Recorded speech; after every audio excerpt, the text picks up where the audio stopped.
মনে মোর নহে যেন দুজা, জীবনে মরণে গতি, রাধা কৃষ্ণ প্রাণপতি, দুহার প্রীতি রস সুখে, যুগল সহিত যারা মোর প্রাণ বলে হারা, এই কথার মোর বুকে।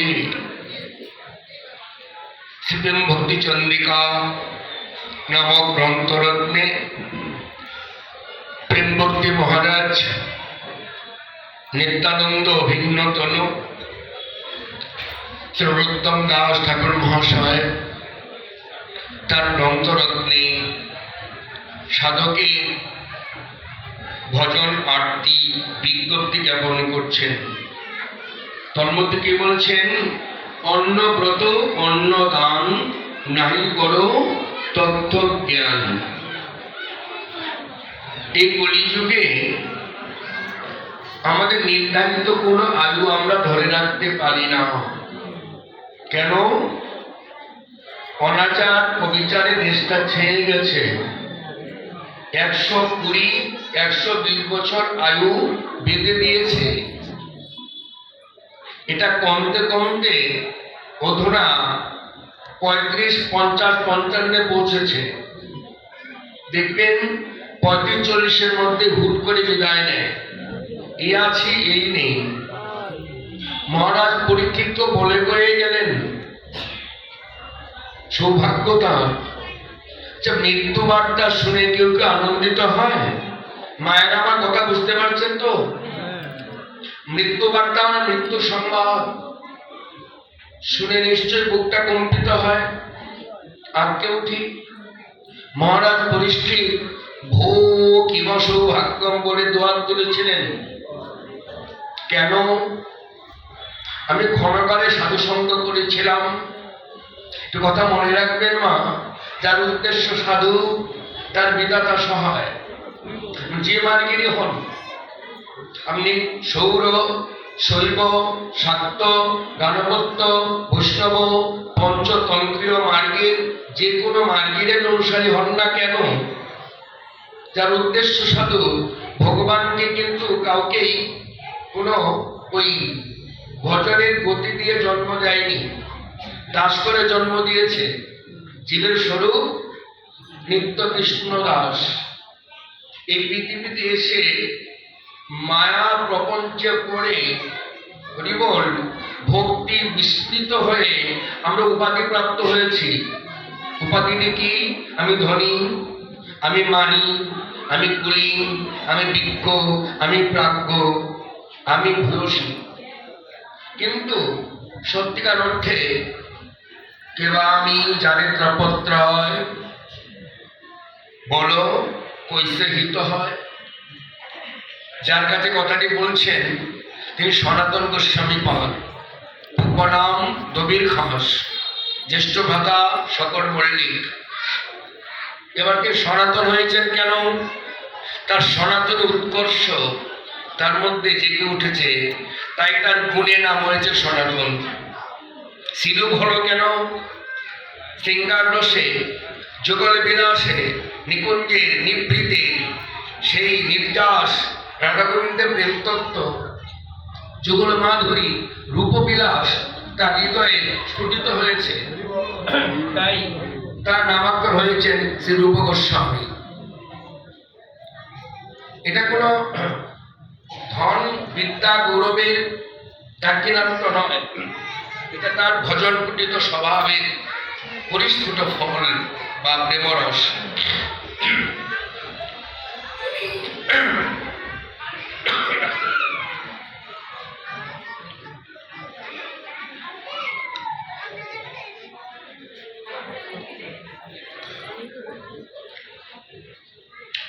কাশীতে মিলিত হলেন। শ্রীমন মহাপ্রভু গৌরসঙ্গের দর্শন লাভের সৌভাগ্য হল। 7টি দিন সঙ্গ পেলেন, ওর কথা শুনবার।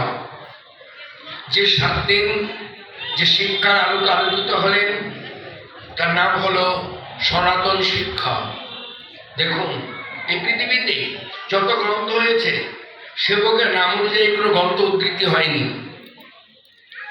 অর্জুনকে নাম করা হয়েছে গীরতে ইতি গীতা, গান। গীতা হলো সর্বশাস্ত্রে নির্যাস, তাই ভাগবত হলো। কিন্তু সনাতন শিক্ষা বলে আশ্চর্য কোনো গ্রন্থ দেখুন ভক্তের নাম অনুকরণে হয়নি, কিন্তু সনাতনের মধ্যে এমন ভাববৈচিত্র্য, সে শিক্ষা না হয়ে গেল সনাতন শিক্ষা। আর কি পাই আমার তদ্রূপ উপদেশ, কি পাই প্রশ্নোত্তর, রায় রামানন্দ সংবাদ। মহাপ্রভু প্রশ্ন করছেন, রায় উত্তর করছেন। এখানে উল্টো কি, সনাতন প্রশ্ন করছেন, মহাপ্রভু উত্তর করছেন, দুটো দুই বৈশিষ্ট্য। রামানন্দ সংবাদে প্রশ্নকর্তা মহাপ্রভু, রায় বলো বিদ্যার মধ্যে কোন বিদ্যা সার? রায় কহে কৃষ্ণ ভক্তি বিনা বিদ্যা রানিয়া। জানিয়ে দিলেন একমাত্র কৃষ্ণস্থ ভগবানের স্বয়ং, কৃষ্ণ বিষয়ে জ্ঞান যার আছেন, এই বিদ্যা তিনি অধ্যয়ন করেন, তিনি প্রকৃত বিদ্যা। তার মানে ভক্তি শাস্ত্র। প্রশ্ন সনাতনের, কে বা আমি? ওখানে প্রশ্নকার ছিলেন মহাপ্রভু, মনে খেয়াল করবেন। রায় সংবাদে প্রশ্ন করছেন মহাপ্রভু, উত্তর করছেন সনাতন। সনাতন শিক্ষা প্রশ্ন করছেন সনাতন, উত্তর করছেন মহাপ্রভু। বলছি কে বা আমি? প্রভু উত্তর করছেন জীবের স্বরূপ নিত্য কৃষ্ণ দাস। কে বললেন? মহাপ্রভু। আমরা সবাই দাস বাবা, দাস উপাধি সবার ভাগ্যে হয় না। নিজেকে দাস বলে দাবি করা সৌভাগ্য সবার হয় না। চতুর্দশ শাস্ত্র, অষ্টাদশ পুরাণ নিবন্ধনে মন্থনে হল শ্রীমদ্ ভাগবত। সর্ববেদ দোধি ভাগবত নবনী, মন্ত্রিলেন শুকদেব আস্বাদিল হরিষে। শ্রোতা কিন্তু ভাগ্যবান, বক্তা অপেক্ষা। আপনারা বসেছেন, সবাই ভাগ্যের আসনে বসেছেন। বক্তা খেয়ে হারিয়ে ফেলে, শ্রোতা হৃদয়ে ধারণ করে। কোন ভাগ্যে কোন জীবের শ্রদ্ধা যদি হয়, সেই জীব সাধু সঙ্গ করয়, আর সাধু সঙ্গ হইতেই শ্রবণাদ্যাদি রুচি উপজয়। শ্রবণের রুচি, রুচি মানে খিদে, যার অজীর্ণ হয়। প্রশ্ন কি, কে বা আমি যারেত্রা পত্রায়? ফিরে আসবো। তাহলে কি বলছেন? তো খিদে কার আছে? যার স্টমাক ভালো, তার খিদে পায়। অজীর্ণ হলে দিকুশ, অম্বল, উদ্গার, কত খাবার আনলেন মা, চোপে। সন্তানের জন্য মা তো ভালোই আনে, তাই না বাবা? টেবিল সাজিয়ে দিয়েছে। এখন আধুনিক জগতে আমরা তো ডাইনিং ব্যবহার করি, ভুলে গেছি এখন। আমার শরীর উচ্ছিষ্ট হয়ে যায়, খেতে খাচ্ছি জয়নিং টাইম। যাক, বলতে গেলে আবার আপনারা একটু পার্সন না চলে যাবেন আপনাদের রুচির বিরুদ্ধ কথা বলে। যা হোক, এটা নিয়ম নয়। নিয়ম হচ্ছে পদ্মাসনে বসে প্রসাদ পাওয়া, মেরুদণ্ড সোজা হবে, আসনে বসে প্রসাদ পাওয়া। প্রসাদ পাচ্ছেন, টেবিলে বসছেন, পাতো নিচে, পায়ের উপরে প্রসাদ। আমার অপরাধ জ্ঞান নেই, তাই আমাদের নামের ক্রিয়া হয় না। একবার নাম নিলে যত পাপ করে, কিবা সাধ্য, জীব তত পাপ করে। জীবের সাধ্যই নেই। নাম যত পাপ খণ্ডাতে শক্তি ধরে, জাপ যত পাপ ধারণের শক্তি ধরে, নাম যত পাপ থেকে মুক্তি দেওয়ার শক্তি ধরে, তত পাপ জীব করতেই পারে না। কিন্তু নাম তো করছি আমরা, প্রহর পর প্রহর মালায় লক্ষ নাম করছি, 3 লক্ষ করছি, কই প্রেম তো খুঁজে পাই না। হরিনাম করিতে করিতে অপরাধ হয় ক্ষয়, তল হয়ে জীবের চিত্তে কৃষ্ণ প্রেম। অতএব অপরাধ আছে প্রচুর, সেগুলো না হয়। নাম করলে যদি অশ্রু কম্প হয়, পুলক হয়, কণ্ঠ গদগদ হয়, আমরা অলঙ্কার করি না বাবা? মায়েরা অলঙ্কার করেন তো, যেখানে পড়ে সেই নাম হয়। কর্ণে পড়লে কি বলে? কুণ্ডল, হাতে কাকন, গলায় হার, হরিবল। এখন বিভিন্ন নাম হয় না বাবা? লোলক হয়, টিকুলি হয়, চরণের নুপুর হয়। যে যে অঙ্গে শোভিত হয় সেই নামে তার নামাঙ্কিত হয়, তাই তো? যে অলঙ্কার, আমাদের ভক্তি 8টি অলঙ্কার আছে বাবা। যখনই ভক্তি উদয় হবে 8টি অলঙ্কার, অশ্রু, কম্প, পুলক, শ্রী, বিবরণ, স্বরভঙ্গ ইত্যাদি ইত্যাদি, এই 8টি হচ্ছে অলঙ্কার। এই অলঙ্কারগুলো যিনি করেছেন তিনি প্রেম প্রাপ্তির পথে পা দিয়েছেন। আর প্রেম প্রাপ্তি হতে খুব বাকি নেই। যা হরি নামে অশ্রু হয়, হৃদয়ে গদগদ হয়, পুলক হয়, হরিনাম করতে চোখের জল প্রবাহিত হয়, তিনি ভাবতেন তার প্রতি নাম প্রবল করুণা হচ্ছে। সাধন ভক্তি শ্রবণ করছেন, শ্রবণ, কীর্তন, অর্চন, মল, নবমিতা ভক্তি, চতুর্থ যাজন পর্যন্ত সবটাই সাধন ভক্তি। সব সাধন, একটি ভজন নয়। এই শ্রবণ, কীর্তন, অর্চন, বন্দন সব সাধন। সাধন ভক্তিটা যখন ভাবাঙ্কিত হবে, সাধনটা ভাবে পরিণত হবে, মূরতি পিতলের হোক, স্বর্ণের হোক, চিত্রপট আলোক্য হোক, মৃন্ময়ী দারুময়ী যাই হোক, হরিবল, ঢেরের সঙ্গে যখন ভাব আসবে, ভাব থেকে মূরতিতে ভগবান মূর্তিমান হন। স্বর্ণমূর্তি বলে খুব দামি হয়ে গেল, আর ওই দারু বলেই খুব দামি নয়, এটা কিন্তু নয় বাবা। ওই যে ভাব, মূর্তি যাই হোক না কেন, যিনি যতটুকু ভাব স্থাপন করবেন, সাধন ভক্তি, ভাব ভক্তি। ভাব গাঢ় হলেই উদয় হবে প্রেম ভক্তি। পুষ্প পুষ্পান্তরং ভজে, ফুল থেকে ফুলে ভ্রমণ যেমন ঘুরে বেড়ায়, তখন প্রেম ভক্তি লক্ষ্য করে ভগবান ভক্ত হৃদয় থেকে হৃদয়ে ঘুরে বেড়ায়। ভগবানকে খুঁজে নিতে হয় না, ভগবান আপন গরজে ভক্ত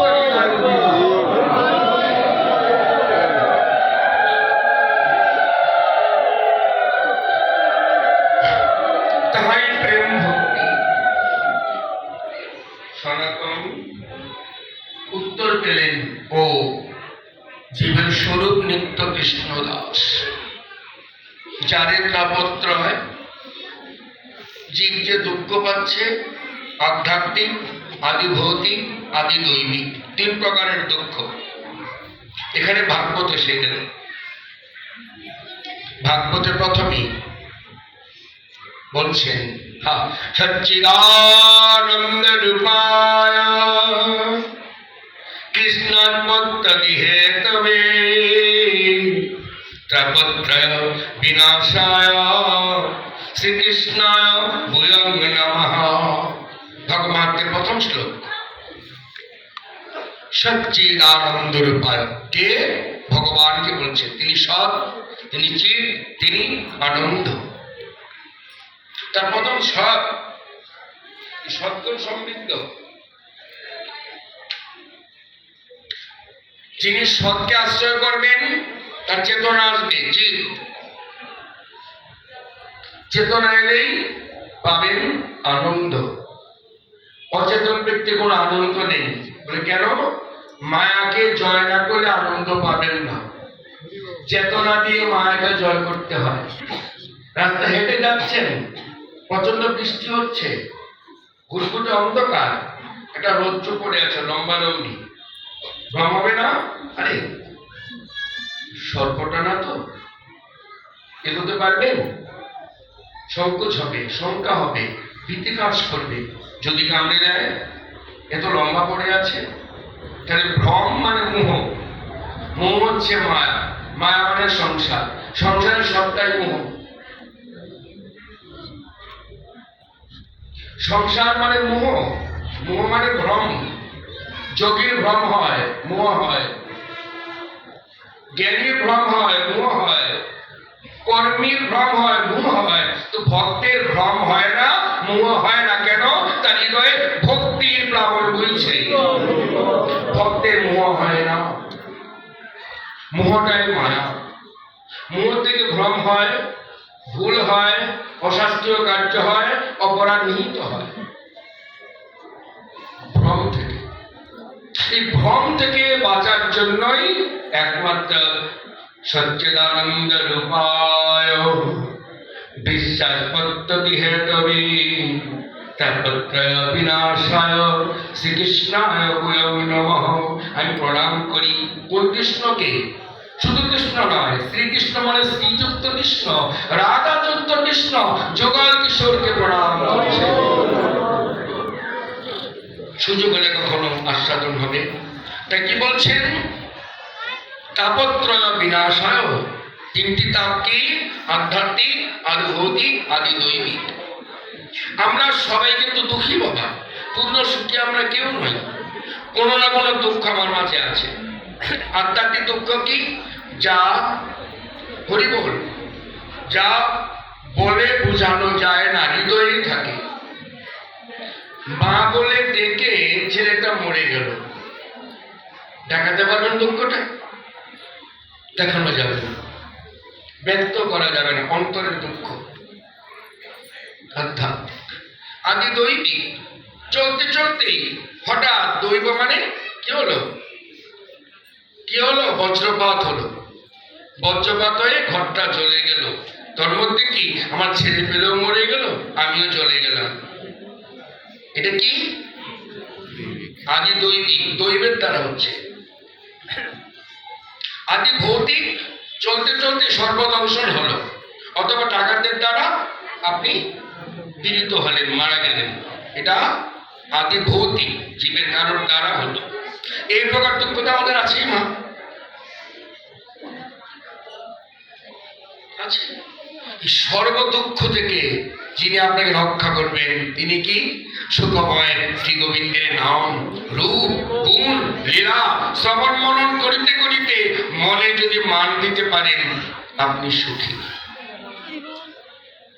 সে কথাই বলছেন, অন্নব্রত অন্নদান নাহি কর তত্ত্বজ্ঞান। অন্নব্রত অন্নদানকে তত্ত্বজ্ঞান করবে না। বলে কেন? দান করলে পুণ্য হবে। পুণ্যে কি যা পাবেন? স্বর্গ পাবেন। বলছেন স্বর্গ সুখের ধাম, তার না লইও নাম। যিনি ভক্তি অঙ্গ যজন করছেন, যিনি গোবিন্দ অর্জন করছেন, তিনি গোবিন্দ চরণে তুলসী গঙ্গার অর্পণ করেন, নিত্য গৌর গোবিন্দের সেবা করছেন, তিনি স্বর্গের নাম মুখে আনবেন না। স্বর্গ সুখের নাম বটে, স্বর্গে ভজন নেই, স্বর্গে সাধনের ফল নেই, স্বর্গে শুধু পুণ্য হয়। দেবতারা অমৃত পাঠ করে অমরত্ব প্রাপ্ত হয়েছেন, সুখ করছেন মাত্র। একদিন ব্রহ্মা বললেন, গোবিন্দ বলো। গোবিন্দ হচ্ছেন ব্রহ্মার আদি পিতা। গোবিন্দের প্রথম পুত্র কিন্তু ব্রহ্মা, পরম পিতা শ্রী গোবিন্দ। প্রজাপতি ব্রহ্মা নিবেদন করে বলছেন, হে গোবিন্দ, আমার ব্রহ্মত্ব ফিরিয়ে নাও।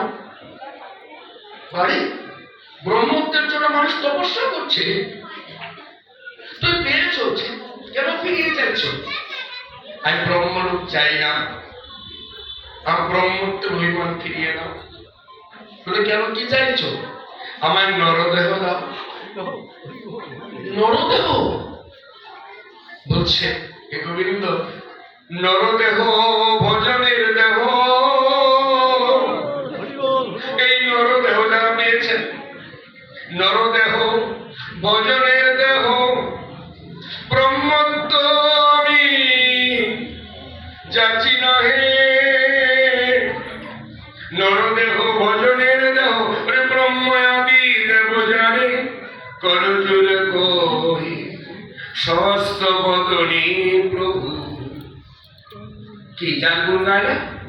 গান না আপনার সন্ধ্যারতি কীর্তনে ব্রহ্মাদি দেব জানে, করজোর করছে। করজোরে কি বলছেন?